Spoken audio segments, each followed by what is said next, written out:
ఈ ప్రపంచం మొత్తం మీద కవి అవ్వచ్చు, పండితుడు అవ్వచ్చు, గాయకుడు అవ్వచ్చు, డాక్టర్ అవ్వచ్చు, ఇంజనీర్ అవ్వచ్చు.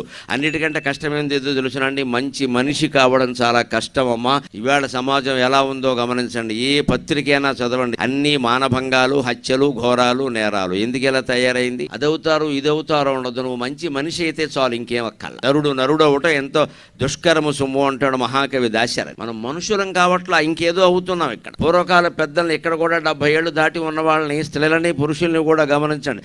వారి జీవితాల్లో ఏదో అవ్వాలి అనుకోలేదు. ఏదో భగవంతుడు ఆయుర్దాయం ఉన్నంతకాలం 2 మెతుకులు తిని మంచి పేరు తెచ్చుకుంటే చాలు, ఇంకేం అక్కల. వాళ్ళ ఆశయం అంతే, మంచి పేరు తెచ్చుకుంటే చాలు, ఇంకేం అక్కల. పిల్లల్ని ఆ మంచి పేరు తెచ్చుకోవడం కోసం ప్రయత్నం చేసి పెంచాలి. ఏదో వృత్తిపరంగానో డబ్బు పరంగానో ఎదగడం కాదు ఇక్కడ. అంటే భవిష్యత్తు గురించిన ఊహలో భయాలు వదిలేయాలి. పూర్తిగా వర్తమానం. నువ్వు భోగినాడు ఏ చలిమంట కాగుతున్నావో ఆ చలిమంట మీదే నీ దృష్టి అంతా ఉంటే, ఆ వెచ్చదనాన్ని అనుభవిస్తే వర్తమానాన్ని ఆస్వాదించడం అర్థమవుతుంది.